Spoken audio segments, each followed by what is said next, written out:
నాకైతే దేవుళ్ళకి కనపడుతున్నాడు సార్. మాలాంటి వాళ్ళకు దేవుడే సార్. ఆయన కన్న బిడ్డ కూడా చేయలేడు సార్ అంత సాయం. సొంత ఖర్చులు పెట్టుకొని ఆయన ఇట్లా చేస్తున్నాడంటే నిజంగా దేవుడి కన్నా ఎక్కువ సార్ ఆయన. ఖురాన్లో చెప్పాడండి, బైబిల్లో యేసు చెప్పాడండి, గీతలో శ్రీకృష్ణుడు చెప్పాడు, ఎక్కడ అన్యాయం జరిగితే నేను అక్కడ ప్రత్యక్షం అవుతానని చెప్పి.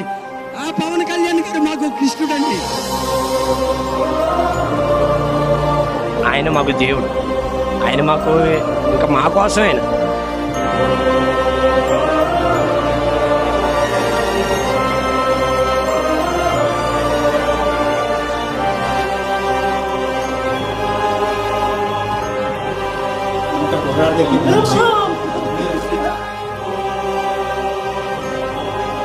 అంటే నువ్వు నిజంగానే అంతం లేని విరూపమైన స్వరూపం ఇది, నా విశ్వరూపం.